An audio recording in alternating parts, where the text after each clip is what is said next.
I never thought something as small as a pair of cowboy boots could shatter a man's life. It started on a Wednesday, middle of the week, middle of life, middle of everything.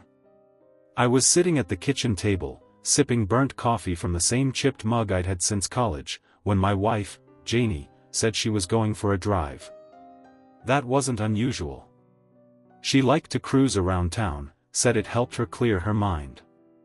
Sometimes she'd stop by the Goodwill for old records or drive out to the edge of the county where the roadside fruit stand still ran on the honor system. She looked good that day. Tight black jeans, a white top that hung off one shoulder, and her blonde hair twisted up in a loose bun like she didn't even try, but we both knew she had. I remember thinking she looked like something out of a country song. Sweet, soft-voiced, and just a little dangerous. "Want me to come with?" I asked. She laughed like I'd told a joke. "Nah, honey. You wouldn't like where I'm going." Didn't think much of it at the time. She kissed me on the forehead and walked out the door like everything was fine. I wish I could go back and stop her right there. Just grab her hand and say, "Wait." But I didn't. I just sat there with my damn coffee and watched her taillights disappear down our dusty driveway. 3 hours later, she came home smelling different. Not bad, just not like her. There was a whiff of cigarette smoke and something musky, like leather and pine. And her eyes were glassy, like she'd just walked out of a dream. She barely said a word. Tossed her purse on the table, went straight to the bedroom, and shut the door. I followed her after a minute.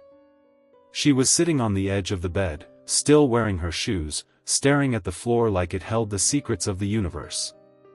I asked if everything was okay, and she nodded, but didn't look up. Later that night, I found a matchbook in her purse from a bar off Route 7. Some dive called the Hitching Post. I hadn't heard of it, but it had that Old West Saloon logo, horseshoe, boots, swinging doors. I thought about asking her why she'd been there, but something in her face warned me not to. For the next few days, she was different. Lighter, somehow. Like a balloon that had slipped its string. She smiled more, danced in the kitchen to songs I didn't know, and started wearing makeup even on mornings she didn't leave the house. I told myself she was just going through something, a phase, a need for change. We'd been married 8 years, and maybe she just needed a little spark. That's what I told myself. Then, one night, I came home early from work and found her on the phone. She didn't hear me come in. She was in the living room, pacing in front of the window, speaking in a voice I didn't recognize, soft, breathy, flirtatious. "No, I can't stop thinking about it either," she said, giggling. "Your boots left scuff marks on my back seat." I stepped back quietly, heart hammering in my chest. I didn't need to hear the rest. I'd heard enough. When she finally noticed me standing in the kitchen, her face went pale. She tried to laugh it off, but we both knew there was no way to smooth it over. I didn't yell. Didn't cry. I just asked, was it worth it? And she said, "I don't know yet." That stung worse than anything. That night, she told me everything. His name was Dusty, of course it was. Met him outside that bar off Route 7. Said he looked like trouble from 100 yards away, but she couldn't help herself. Cowboy boots, old jeans, denim jacket, and a grin that made her feel 16 again. She didn't apologize. Not really. She said she didn't plan it, that it just happened. That he made her feel things she hadn't felt in years. That she liked how he talked, how he touched her, how he didn't expect anything from her. And I just sat there, listening, trying to hold myself together like duct tape over a cracked pipe. What I didn't expect was what came next. She said it changed her, opened something inside her that had been shut for years. Said she wanted to feel that way again. Not just with him, but with others. She wanted to chase that feeling. She wanted more. I thought she was kidding. Thought maybe it was the wine talking. But a week later, she told me she'd signed up on some app. And the week after that, she told me she'd started taking appointments. "I'm not doing it for money," she said.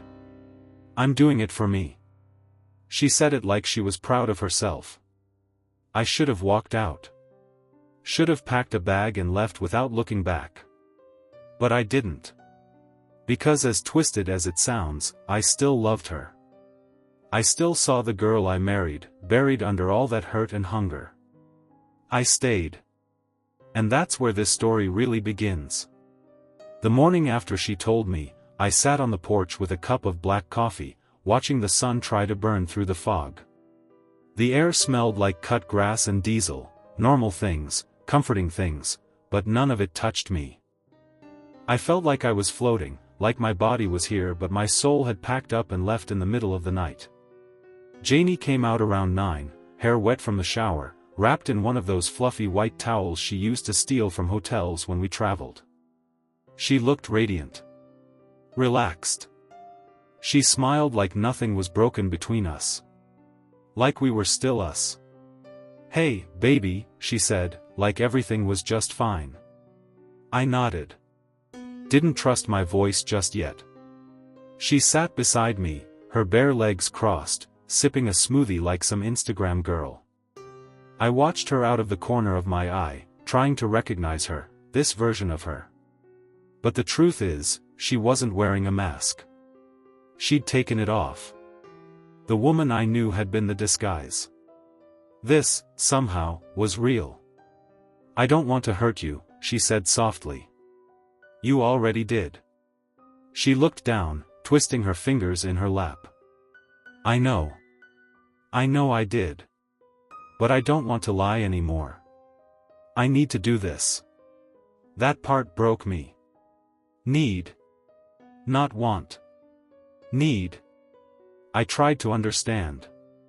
I tried to dig into the part of me that still believed in her. And as strange as it sounds, I did believe her. She wasn't trying to humiliate me. She was trying to find herself. It just so happened that herself was someone I never asked to meet. She started going out more often after that. Always in the evenings. Sometimes she'd be gone a few hours, sometimes all night. She kept things vague. I didn't ask questions, and she didn't offer answers. I never saw her clients, never heard their voices. But I saw her, after. Glowing, lighter than I'd ever seen her. She moved through the house like a ghost made of fire. Untouchable. Alive. I asked her once, "What do you tell them your name is?" She looked at me and smiled like it was a secret she was proud of. "Delilah," she said. It felt right. Delilah. Of course it did. Biblical and seductive. A woman who brought men to their knees. That name didn't belong to the girl who married me barefoot under a maple tree. That name belonged to the woman who had outgrown the life we built. Sometimes I'd lay in bed, staring at the ceiling, wondering if one of those guys kissed her the same way I used to. If they held her afterward, or just zipped up and left. If she let them touch the scar on her hip, the one from falling off her bike when she was 9. I used to kiss that scar. She used to laugh and tell me it tickled. I kept waiting for the anger to come. The rage. But it didn't. What came instead was this deep, hollow ache. Like I'd been scooped out from the inside and left standing. It wasn't fire, it was ice. People started to notice. My brother came by one weekend and said I looked like hell. "Y'all alright?" he asked. "Yeah," I lied. "Just tired." Janie kept smiling. She even joked with him. Said she was getting into yoga, into herself, into new experiences. My brother laughed and said it was probably a midlife crisis. If only he knew. One night, I followed her. I know how that sounds. I wasn't proud of it. But I had to see. Had to know what kind of man was worth tearing your life apart for. She drove out past the diner, past the old cornfields, onto a back road that dead-ended into a rundown motel called Sunset Pines. I parked far enough away not to be seen but close enough to watch. She got out wearing a short red dress and those tall brown boots I didn't recognize. The kind that hugged her calves and made her legs look a mile long. She paused to check her lipstick in the rearview, then walked to room 103 and knocked twice. The door opened, and there he was. The cowboy. Cowboy boots, jeans, and a denim jacket, just like she described. His hair was long, pulled back into a ponytail. He had a 5 o'clock shadow and a cigarette hanging from his lips. He looked like every warning label a father would give his daughter. She smiled when she saw him. A smile I hadn't seen in years. Not even on our wedding day. He didn't say a word. Just pulled her inside. The door shut, and I sat there in my truck, hand on the steering wheel, knuckles white. I didn't cry. Didn't scream. I just sat. I stayed there for over an hour. Eventually, she came out alone, hair messy, cheeks flushed, like she'd just run 10 miles through a storm. She lit a cigarette, she never smoked before, and leaned against the car, staring up at the sky like it was speaking to her. I watched her and realized she wasn't coming back. Not really. She might walk through our front door, but the woman I married wasn't in her anymore. And yet, God help me, I still loved her. Loved her so much it hurt to breathe.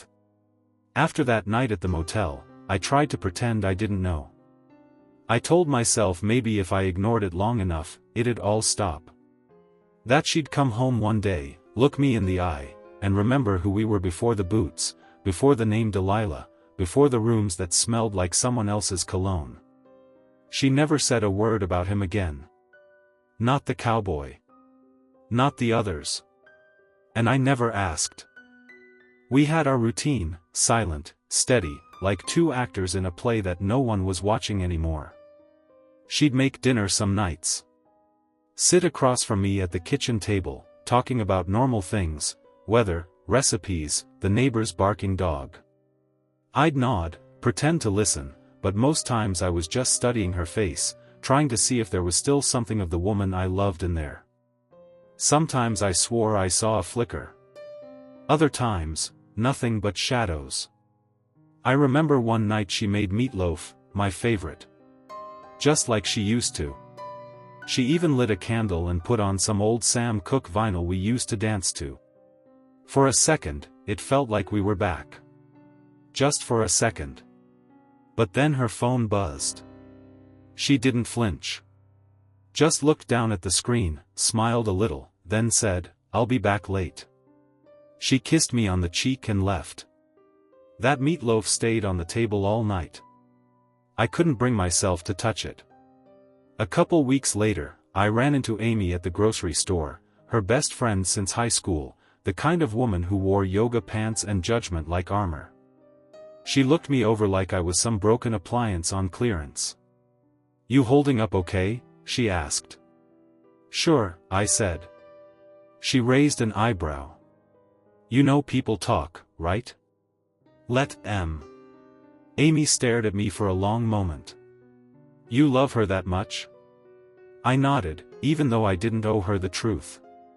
"Well," she sighed, "then I hope it's worth it." I didn't tell her that I asked myself the same thing every night. The town wasn't big. It didn't take long for people to start whispering. A couple of the guys at work made jokes they thought I couldn't hear.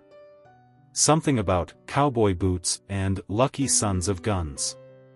I kept my head down. Bit my tongue till it bled. I wasn't about to brawl over gossip, even if every word stung like hell. Truth was, I didn't know what I was still holding on to. Maybe it was pride. Maybe habit. Maybe it was hope, the most dangerous of them all. Hope that somehow, one morning, she'd wake up next to me and forget the way he smelled, forget the way he touched her, forget Delilah. One morning, I found her in the bathroom, staring at herself in the mirror. She didn't know I was watching from the hallway. She had that towel wrapped around her again, but she looked tired. Not physically, she still looked beautiful in that effortless, impossible way, but behind her eyes, there was something missing. She touched her own face, like she didn't recognize it. Then she whispered, real soft, "Who are you?" I wanted to walk in. Wrap my arms around her. Tell her she was still Janie, still mine, still enough. But I didn't. I turned around and went outside instead. Sat on the porch swing with a beer and watched the sun fight its way up through the trees. A few nights later, I came home from work and found her sitting on the couch in a black dress. Her legs crossed, lipstick perfect, eyes dark and unreadable. "I've got a client tonight," she said, like she was telling me she needed to run to the store. "Okay," I muttered, setting my keys on the table. "But I wanted to ask you something first." I looked up. She hesitated. "Do you still want me?" I wasn't sure if it was a trap. Maybe she wanted me to scream, or cry, or throw something. Maybe she needed me to break so she wouldn't have to. But I didn't. "I never stopped," I said. She nodded slowly, lips pressed tight. Then she got up, kissed me on the forehead, and walked out the door. Just like that. She came back late that night, after midnight. I was still awake, sitting in the dark, listening to the silence press in around me. She stood in the doorway, coat in hand, mascara slightly smudged. For the first time, she looked unsure. "I thought about you tonight," she said. I didn't know what that meant. I didn't ask. She came over, sat beside me on the couch, and leaned her head on my shoulder. We didn't speak. We just sat there, two broken people trying to remember what whole ever felt like. And in that moment, for reasons I still don't fully understand, I forgave her a little. Not completely. Not yet. But a little. Because love, I was learning, isn't always clean or fair. Sometimes it's jagged and bleeding and ugly. But it's still love. And for better or worse, I still loved her. Even if she didn't belong to me anymore. The days started blending into each other after that. I'd go to work, come home, make dinner if she wasn't around, or just heat up leftovers if she was. We didn't fight. We didn't ask questions. We didn't pretend either. We just existed. Some nights we'd sit on the porch like nothing had changed. She'd have a glass of wine. I'd nurse a beer. The crickets would sing their song while the wind worked its way through the trees. It almost felt normal, if you didn't look too close. But underneath it all was this quiet kind of sorrow that hung in the air like smoke. She told me she was taking fewer clients, being more selective, she said. I didn't ask what that meant. Didn't want to know. But part of me wondered if that cowboy was still in the picture. If he was the only one she was seeing now. One night, I asked her. Is it still him? She looked at me over her wine glass, eyes soft. Sometimes. I nodded. You love him? She didn't answer right away. Just stared out toward the dark field behind our house. I don't know what I feel with him. It's not love. It's something else. That hurt more than if she just said yes. Then she added, but I still love you. And that? That hurt most of all. Because I believed her. A week later, I found a box in the closet. Not hidden, just placed neatly on the top shelf where I never looked. Inside were little things, hotel keycards, fancy lacy underwear I'd never seen her wear at home, lipstick tubes, a notebook full of scribbled names and dollar amounts. Notes like, Graham, 2 hours, likes roleplay, generous. Mark, rough, no cuddling, tipped $60. The cowboy, no charge, always asks about my mom. That last one stopped me cold. No charge. So that's what he was to her. Not just a thrill, not just sex. He was something else. Maybe an escape. Maybe the place she went to feel something deeper. Something she didn't owe anyone. I closed the box, put it back, and walked outside. Stood under the stars for what felt like hours. Trying to figure out if I was the fool for staying or the fool for ever thinking I could make her happy. The next morning, she found me fixing the screen door. She came out barefoot, wearing one of my old flannel shirts and nothing else, like we were 20 again. "Why do you stay?" she asked. I kept working, screwing the frame back into place. "Because I still see you." She tilted her head. "You mean the old me?" "No," I said, turning to face her. "I mean you. Even now. Even with everything. I still see the girl who made me pancakes in the shape of hearts. The girl who cried when her goldfish died.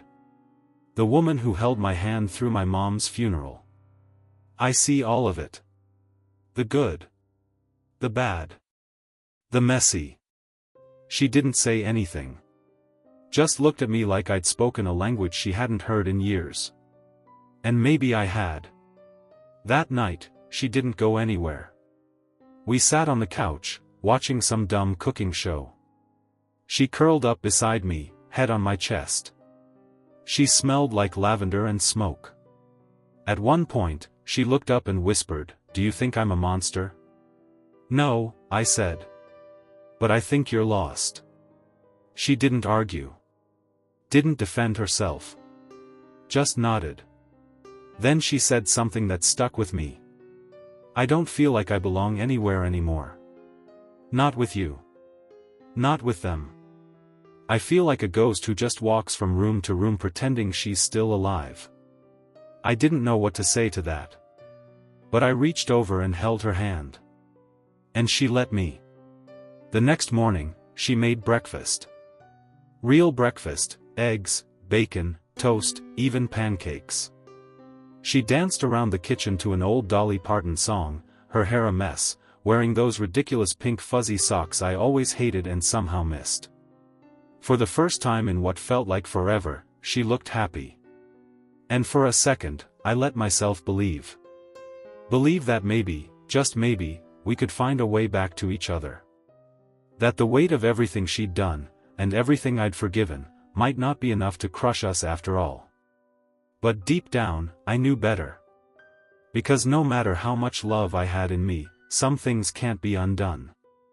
Some things leave a stain. And the truth was, I was still sleeping next to a woman who called herself Delilah in rooms I'd never see. It was late October when I saw him. I'd just gotten off work, tired and sweaty, driving my beat-up truck through town when I spotted him outside the diner, the cowboy. Boots, denim jacket, wide-brimmed hat, leaning against a post like he owned the sidewalk. He lit a cigarette with that easy kind of confidence I never had, flicked the match, and stared off like he was waiting for something, or someone. I parked across the street. Just watched him. I don't know what I expected to feel, rage, maybe. Jealousy. The urge to run over there and knock that smug look off his face.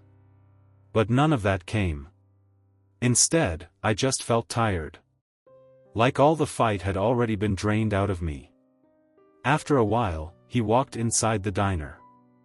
I waited another minute, then got out and followed.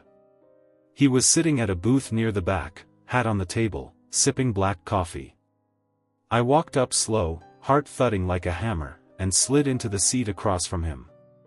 He looked at me, calm as anything. "You must be the husband." I nodded. "Yeah." He didn't flinch. Didn't offer his hand. Just studied me. "Didn't think you'd want to meet me." "I didn't," I said. "But here I am." We sat in silence for a minute, the clink of forks and hum of a jukebox playing low in the background. He took another sip of coffee. "You here to fight me?" he asked. I shook my head. If I was, I'd have already thrown the first punch. He gave a dry chuckle. "Fair." More silence. Then I asked, "Why her?" He looked up at me, real steady. Why anyone? That's not an answer. He sighed, ran a hand down his jaw. She was just different. Not in a flashy way. Not like the girls who chase the thrill. She had a sadness I recognized. Like something inside her had cracked, and she didn't know how to fix it. I looked away. That part was true.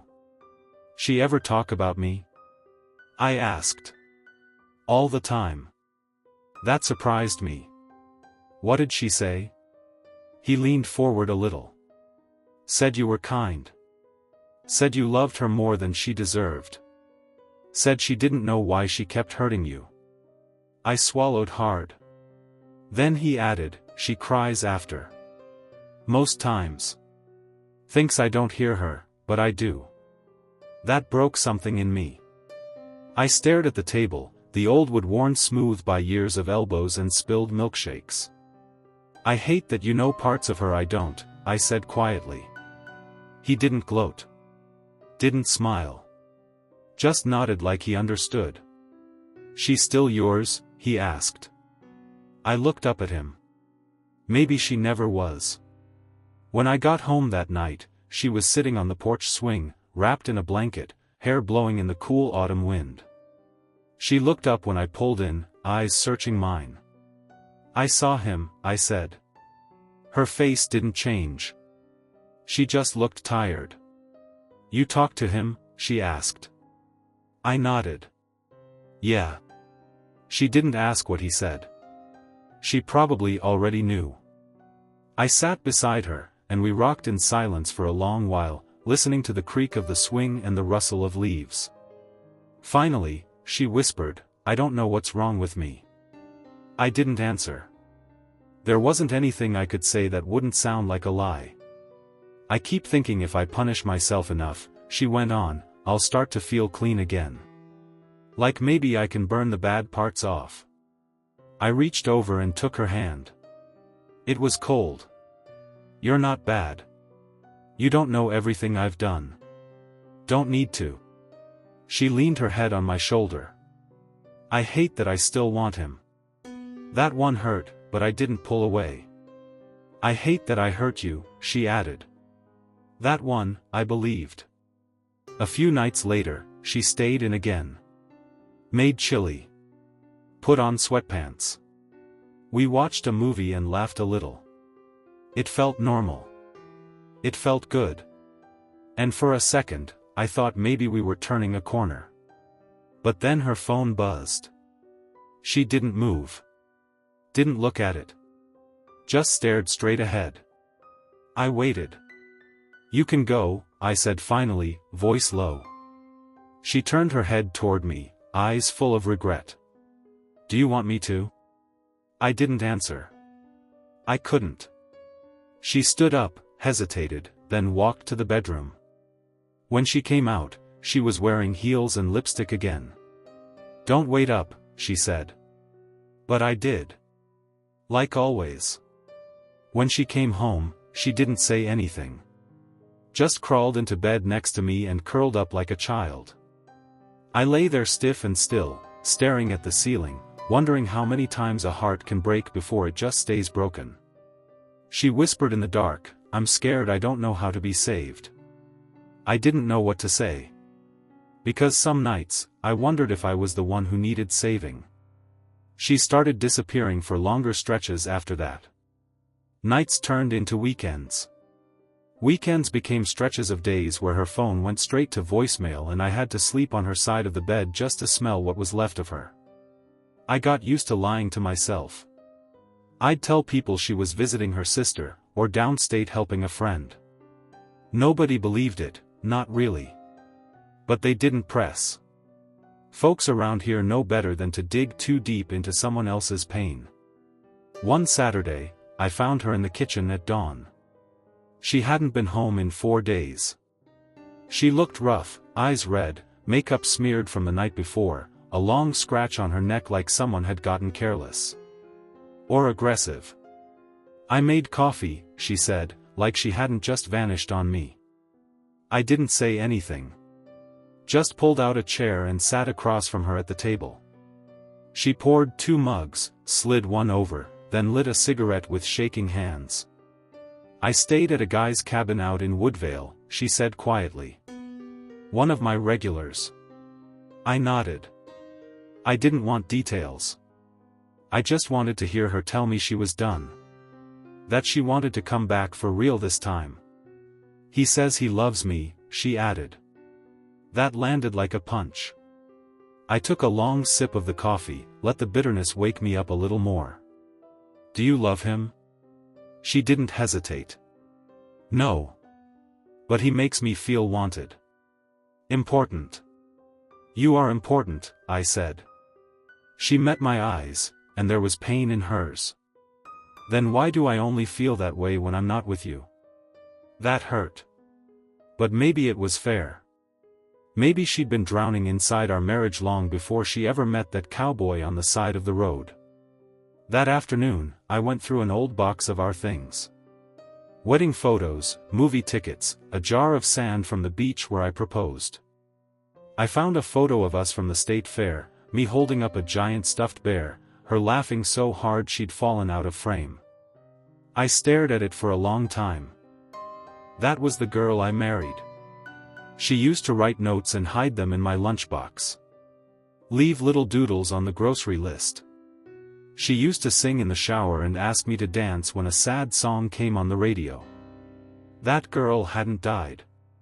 She'd just been buried. I wondered if I could still dig her out. A few days later, I came home to find her sitting on the porch swing, crying. Not the quiet kind, either. The heavy, shoulder-shaking sobs that make your stomach twist just hearing them. I knelt in front of her. "What happened?" She shook her head. "I don't want to do this anymore." "Do what?" "All of it. The men. The pretending.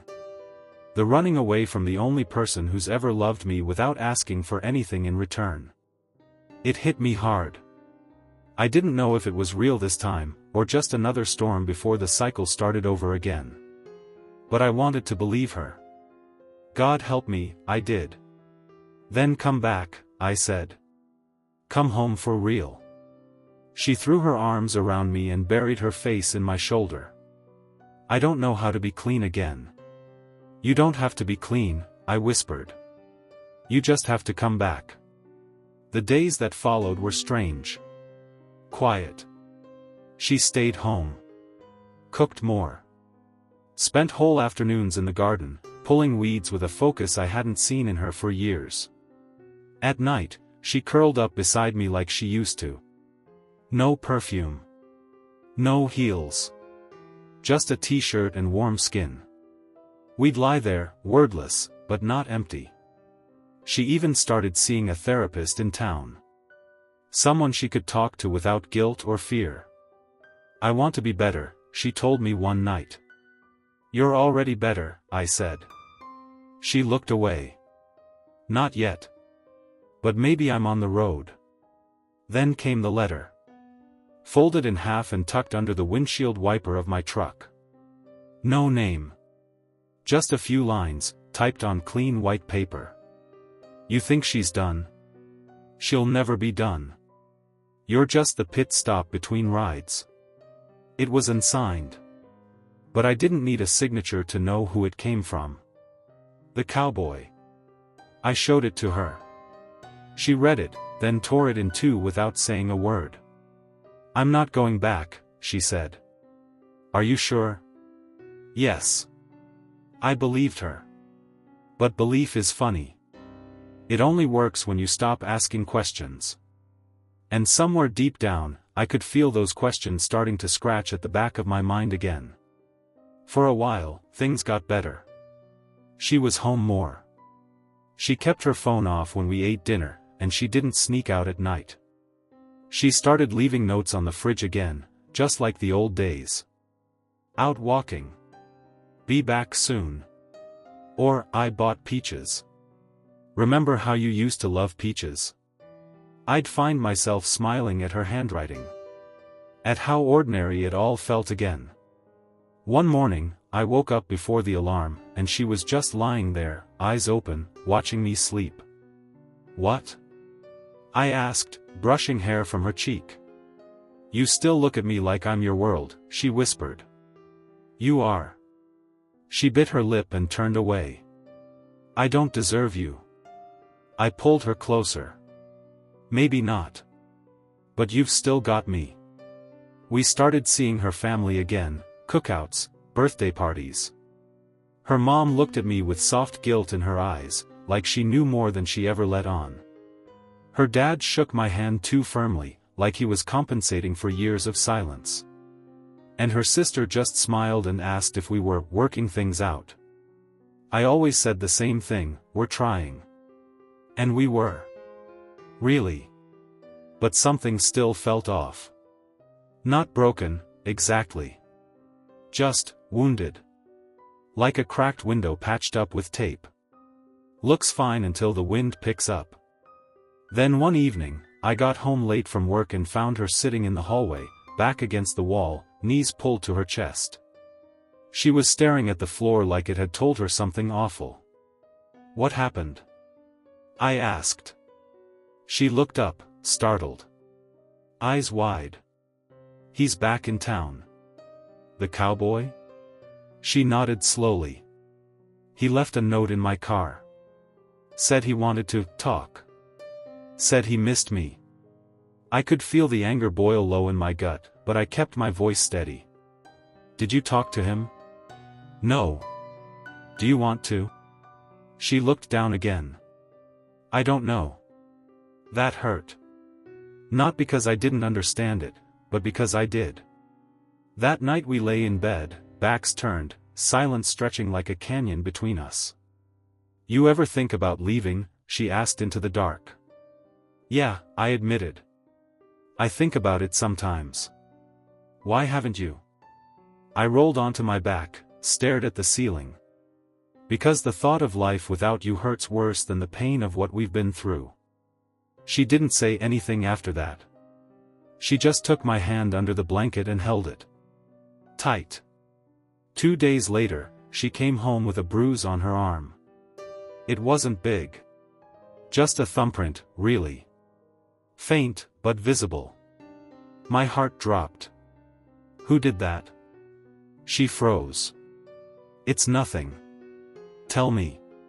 She looked away. I saw him. I stood up fast, fists clenched. Why? I don't know. I needed to see if I still felt anything. And I didn't. He grabbed me when I told him to leave me alone. I had to walk outside to stop myself from punching a hole in the wall. When I came back in, she was crying. I didn't do anything with him, she said. I swear it. I believe you, I said, though my voice cracked. And I did believe her. But belief doesn't always cancel out pain. That night, I slept on the couch. Not because I was angry. But because I needed space to think. I stared at the ceiling, trying to remember what it felt like to be normal. To love someone without needing to forgive them every other day. To trust without fear. To sleep without wondering what you might wake up to. In the morning, she made pancakes. Just like she used to on Sundays. She poured coffee and sat across from me at the table. I want to move, she said. I blinked. What? Somewhere else. Far from here. A clean start. No more shadows. Running won't fix what's broken, I said gently. She looked at me, tears swimming in her eyes. But maybe it'll help us forget where the cracks are. I didn't answer. Because maybe she was right. Or maybe we'd just take the ghosts with us. We packed what we could fit in the truck and left town the following Sunday. Didn't say goodbye to anyone. Not her parents, not the neighbors, not the guys I'd worked with at the hardware store for years. It felt easier that way, cleaner. Like we could shed all the ugly pieces of our past just by crossing county lines. She picked a place on the map called Mercy Ridge. Small dot in the middle of nowhere, nestled between pine forests and dusty hills. The kind of place where the diner still had a jukebox and the church bell rang every Sunday at 10. She smiled when we pulled into town. It even sounds like forgiveness. I wasn't so sure. But I let her have that hope. God knows we needed some. We rented a little house near the edge of town. White paint peeling on the porch rail, an old oak tree out front that looked like it had seen 100 winters. Inside, the floors creaked and the heater clanked like a dying engine, but it was ours. She found work waitressing at the diner. I took a job fixing fences and clearing brush for a local rancher named Glenn. Hard work, honest pay, long days. It kept my hands busy and my thoughts at bay. For a few weeks, it actually felt like we were starting over. We made new habits. Mornings, we sat on the porch drinking coffee, listening to the birds. Evenings, she'd come home tired but smiling, smelling like grease and coffee and cigarettes. She'd tell me stories about the folks at the diner, how old Mr. Tanner left her a $5 tip just for calling him handsome, or how the cook had a tattoo of a cat driving a tank. We'd laugh. Real laughter. The kind that heals a little more each time. I started to believe maybe we'd outrun the storm. But storms don't die. They just learn how to wait.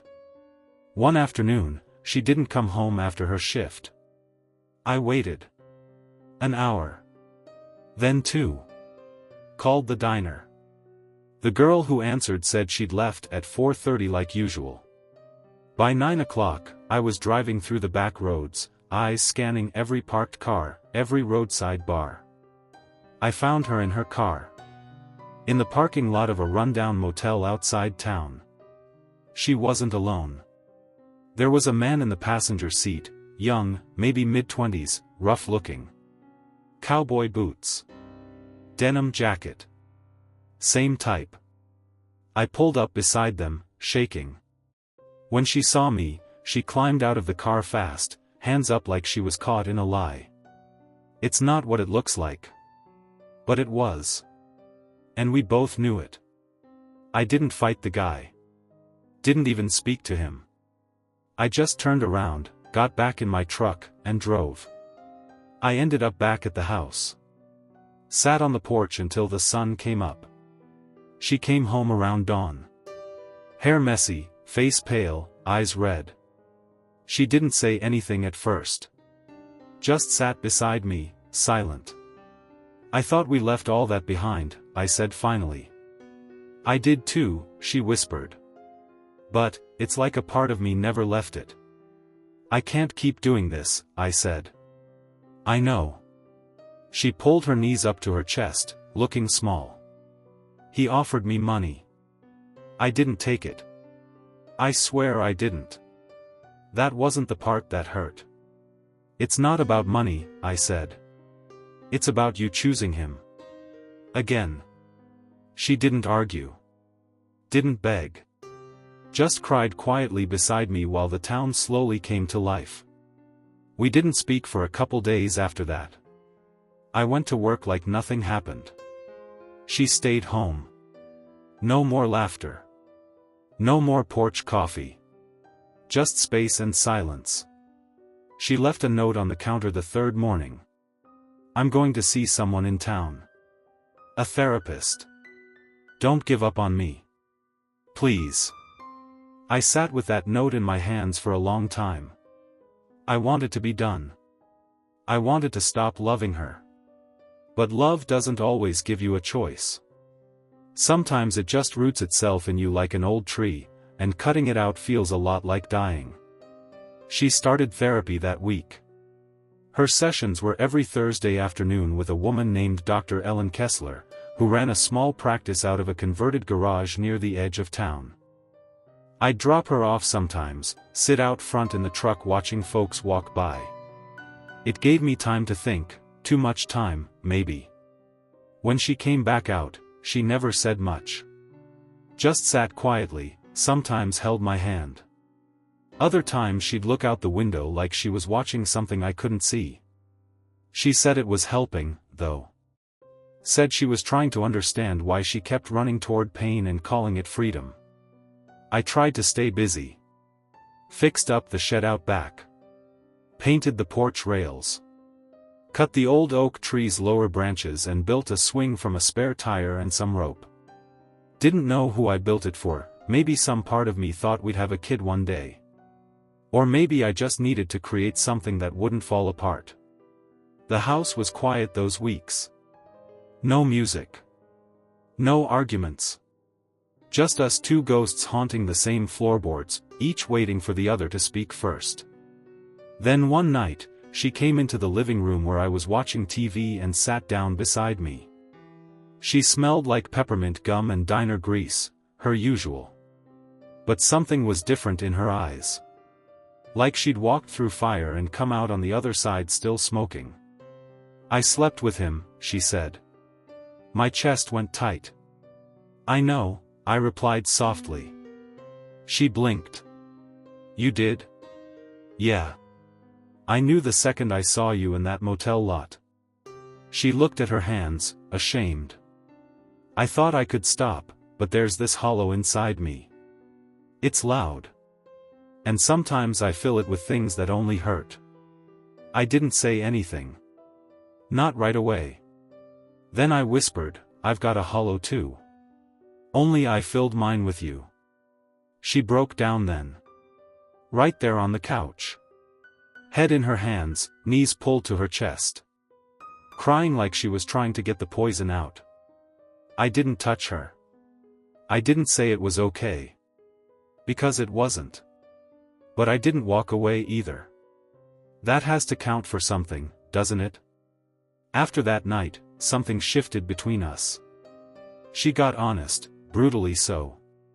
Told me everything. About the hotel room in our old town she used to sneak off to. About the man in the denim jacket and how he made her feel alive in a way she thought I couldn't. About the shame that followed her home like smoke clinging to her clothes. About the men after him, strangers who paid to hold her like she meant something, even just for an hour. I listened. And I broke, piece by piece. But I stayed. God help me, I stayed. One afternoon, I found her sitting at the kitchen table, writing something longhand on yellow paper. "What's that?" I asked. She held it up. "Letters. To all the men. Telling them I'm done." I sat down across from her. "You sure you mean that?" I asked. She looked me dead in the eye. "No. But I want to mean it." That was the most honest thing she'd said in months. She mailed those letters the next day. No return address. Just a woman letting go. Later that night, she crawled into bed beside me and whispered, "I'm sorry you married a storm." I kissed her forehead. Storms pass. It's the wreckage I worry about. She rested her head on my chest, and for the first time in a long time, we fell asleep without the weight of secrets pressing down on us. The days got longer after that. Maybe it was the season turning, spring slowly creeping in, or maybe it was just us finding a rhythm again. A quiet kind. No big declarations, no sudden miracles. Just little things. She started cooking again. Nothing fancy, eggs and toast, some kind of stew that tasted better the second day. She'd hum sometimes while chopping onions, like the sound came from somewhere deep and new. I didn't realize how much I'd missed that until I heard it again. I'd catch her looking at me now and then, like she was seeing me for the first time in years. And I started seeing her that way too, not the woman I married, or the one who broke me, but someone becoming. She kept going to therapy. Sometimes she'd come home quiet, sometimes talkative. Once she said, "I'm learning how to live without burning everything down." I told her, that's more than most folks ever learn. She smiled and leaned into me. No makeup. Just soft, honest skin. She was finally shedding the masks. And I was finally learning to forgive without asking for anything in return. But healing ain't always a straight road. One night I woke up and she wasn't in bed. I found her on the back porch, wrapped in my old flannel, staring at the dark sky. "I had a dream," she said without looking at me. I was back in that hotel room, but it wasn't about the men. It was about how empty I felt in there, and how, for a second, I liked the emptiness. It was quiet. I sat beside her. "It's okay to miss the quiet," I said. "Even if it came from a bad place." She nodded slowly. "But it's louder now, inside me. That hollow. I don't know if I'll ever fill it." "Maybe you don't have to," I said. "Maybe we just learn how to live around it." A few weeks later, she quit the diner. Said she needed something new, something clean. Ended up helping at the local library, just a few hours a day. Shelving books, organizing events, reading stories to kids. It fit her in a strange, beautiful way. She'd come home smelling like old pages and hope. Then one day, out of nowhere, she said it. "I love you." It was different this time. Not a habit. Not an apology. Just a truth spoken in the middle of folding laundry. I looked up from the socks and met her eyes. "I still love you too." And I meant it. All of it. Even the bruised parts. Even the parts that made me ache. We never went back to our old town. We didn't need to. Too many ghosts there. Too many pieces of us scattered along sidewalks and behind motel curtains. Mercy Ridge became our quiet corner of the world. The oak tree out front started blooming again that spring. Pink blossoms soft as breath. We sat on the porch every morning, coffee in hand, swing creaking lazily in the wind. Sometimes she'd rest her head on my shoulder and say, "Thank you for staying." And every time, I'd whisper back, "I never stopped loving you." Because I didn't. Not once. Even when she sold herself for someone else's touch. Even when she came home broken. Even when I was the one who felt hollowed out by it all. I still loved her. Not because she was perfect, but because she was real. Because somewhere beneath the scars and the mistakes and the long, hard silence, she was still the girl I met in the grocery store aisle 12 years ago, stealing glances over the frozen peas. She was still mine. And somehow, after all the wreckage, I was still hers.